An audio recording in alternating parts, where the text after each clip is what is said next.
साल 2018 में सबसे पहले सलमान खान को जान से मारने की धमकी गैंगस्टर लॉरेंस बिश्नोई ने दी थी। उस वक्त लॉरेंस बिश्नोई पूरे देश में चर्चा में आया था और पूरे देश में ये खबर जंगल में आग की तरह फैल गई थी कि लॉरेंस बिश्नोई वही है जिसने सलमान खान को जान से मारने की धमकी दी है। आज खबर एक बार फिर से गैंगस्टर लॉरेंस बिश्नोई गैंग के बारे में है, क्योंकि हरियाणा के गुरुग्राम में लॉरेंस बिश्नोई गैंग के 10 ऐसे शार्प शूटर गिरफ्तार हुए हैं जो पुलिस की वर्दी में घूम रहे थे। अभी तक देखा जाता रहा है कि गैंगस्टर जब गिरफ्तार होते हैं तो खास तौर से उनका जो एजेंडा होता है पुलिस उससे पूछताछ करती है, लेकिन इस बार लॉरेंस बिश्नोई गैंग के बदमाश शूटर पुलिस की वर्दी में घूम रहे थे और इसके बाद बाकायदा हरियाणा की पुलिस ने एक प्रेस कॉन्फ्रेंस करके काफ़ी कुछ बातें लॉरेंस बिश्नोई गैंग के बारे में बताई हैं। तो एक साल पहले पंजाबी सिंगर सिद्धू मूसेवाला की उन्हीं के गांव जवाहर के में हत्या हुई थी गोली मारकर। एक साल के बाद लॉरेंस बिश्नोई और गोल्डी बराड़ अभी भी ऐसी कई बड़ी बड़ी वारदातों को अंजाम देने के फिराक में हैं, जिसको रोकने के लिए लगातार चाहे पंजाब की पुलिस हो या फिर दिल्ली पुलिस हो या फिर हरियाणा की पुलिस हो कोशिश कर रही है। लेकिन इन सब के बावजूद भी लॉरेंस और गोल्डी के वारदातों की संख्या में लगातार इजाफा देखने को मिल रहा है। तो लॉरेंस बिश्नोई गैंग के जो 10 बदमाश गिरफ्तार हुए हैं, आखिर उनका मेन एजेंडा क्या था, वारदात कहां पर करने वाले थे, बताएंगे आपको विस्तार से। बने रहेगा वीडियो के अंत तक। नमस्कार, मैं हूं देवनाथ पांडे और आप देख रहे हैं OTT इंडिया। ध्यान से देखिए आप इस तस्वीर को। ये वही कुख्यात गैंगस्टर लॉरेंस बिश्नोई है जिसने पंजाबी सिंगर सिद्धू मूसेवाला की हत्या का इल्जाम अपने सर पर लिया था, और इसका एक सहयोगी है गोल्डी बराड़। इसकी भी तस्वीर आप देखिए।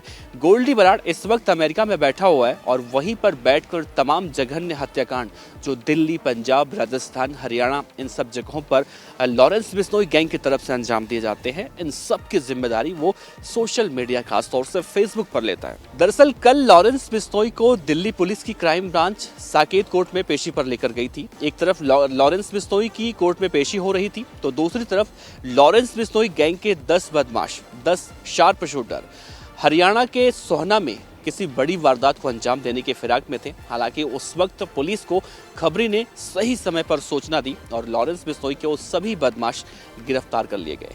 अब सोचिए, पुलिस ने जब प्रेस कॉन्फ्रेंस किया तो पुलिस का कहना था कि जिस वक्त लॉरेंस गैंग के बदमाशों की गिरफ्तारी हुई वो पुलिस की वर्दी में थे, वो किसी बड़े वारदात को अंजाम देने में आए थे। उनसे और पूछताछ हुई तो शुरुआती पूछताछ में जानकारी निकलकर सामने आई कि किसी बड़े आदमी की वो किडनैपिंग करने के लिए आए थे और इसके लिए उन्हें अमेरिका से गोल्डी बराड़ का आदेश मिला था। लॉरेंस बिश्नोई फिलहाल पुलिस की कस्टडी में है, लेकिन लॉरेंस बिश्नोई भी इन सब वारदातों में शामिल रहा है और जब से सिद्धू मूसेवाला की हत्या हुई है आज 1 साल से ज्यादा का वक्त हुआ है। लॉरेंस बिश्नोई कभी पंजाब तो कभी दिल्ली तो कभी हरियाणा तो कभी गुजरात, मतलब इन राज्यों की पुलिस कस्टडी में वो हमेशा से रहा है। लॉरेंस बिश्नोई को मौजूदा वक्त में दिल्ली पुलिस की क्राइम ब्रांच 10 दिनों की पुलिस रिमांड पर लेकर गई है। उससे कई और मामलों में पूछताछ की जाएगी, लेकिन जो 10 शूटर और पकड़े गए हैं इनको लेकर भी अभी कई खुलासे होने बाकी हैं। तो सवाल वही है कि खासतौर से दिल्ली, हरियाणा, पंजाब, राजस्थान में लॉरेंस बिश्नोई गैंग का जितना तेजी से विस्तार हो रहा है, इन राज्यों की पुलिस लगातार ये दावा करती है कि लॉरेंस बिश्नोई गैंग को रोकने के लिए या फिर बदमाशों को रोकने के लिए तमाम तरह की कार्रवाइयां की जा रही हैं। लेकिन इन सब के बाद भी इस तरह की खबरें जब आती हैं तो वाकई में कानून व्यवस्था पर सवाल तो खड़े होते हैं। लेकिन हालांकि गनीमत आप इसे कह सकते हैं कि किसी वारदात को ये शूटर अंजाम दे पाते हैं, उससे पहले ही इनकी गिरफ्तारी हो गई, जिसे हरियाणा पुलिस ने बाकायदा प्रेस कॉन्फ्रेंस करके बताया है। अभी कुछ दिन पहले दिल्ली के तिहाड़ जेल में एक और वारदात हुई थी, जिसके बाद दिल्ली का तिहाड़ जेल भी कहीं ना कहीं चर्चा में आया था। गैंगस्टर टिल्लू ताजपुरिया की तिहाड़ जेल में उस वक्त हत्या हुई थी और इस पूरे हत्याकांड की जिम्मेदारी भी गैंगस्टर गोल्डी बराड़ ने ली थी। गोल्डी बराड़ ने बाकायदा सोशल मीडिया के फेसबुक प्लेटफॉर्म पे कहा था कि जो टिल्लू ताजपुरिया की हत्या हुई है इसकी जिम्मेदारी गैंगस्टर गोल्डी बराड़ और लॉरेंस बिश्नोई लेता है। और अभी आगे देखा जाएगा तो बहुत सारे ऐसे लोग हैं जो जितेंद्र गोगी की हत्या में शामिल थे, उन सब की हत्या करके इस तरह से जितेंद्र गोगी की हत्या का बदला लिया जाएगा।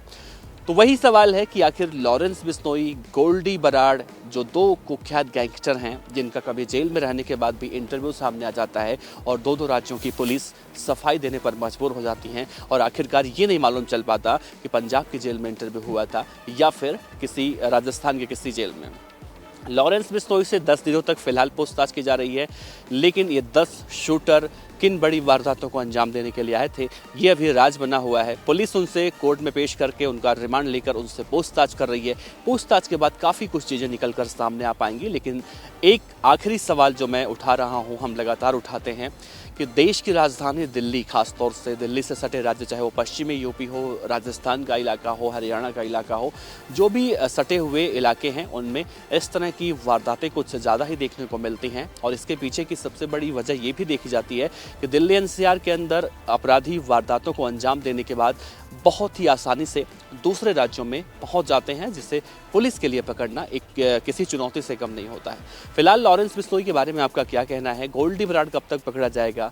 इन राज्यों की पुलिस तो ये दम भरती है कि गोल्डी बराड़ बहुत जल्दी अमेरिका से गिरफ्तार होकर भारत उसे प्रत्यर्पित किया जाएगा, लेकिन 1 साल का वक्त गुजर चुका है। 1 साल के वक्त के गुजर जाने के बाद अभी तक ना तो सिद्धू मूसेवाला को इंसाफ मिला है और ना ही उसके बाद चाहे पंजाब, दिल्ली, हरियाणा, राजस्थान, इन सब जगहों पर अपराध भी रुक गई हो, ऐसा भी नहीं कहा जा सकता। फिलहाल देखना होगा कि आगे इस पूरे मामले में क्या कुछ नया निकल कर सामने आता है। तो आप बने रहिएगा OTT इंडिया के साथ। अगर आपने अभी तक चैनल को सब्सक्राइब नहीं किया, सब्सक्राइब कर लीजिए, क्योंकि ऐसी खबरें आपको लगातार देखने को मिलती रहती हैं। आपका बहुत बहुत शुक्रिया।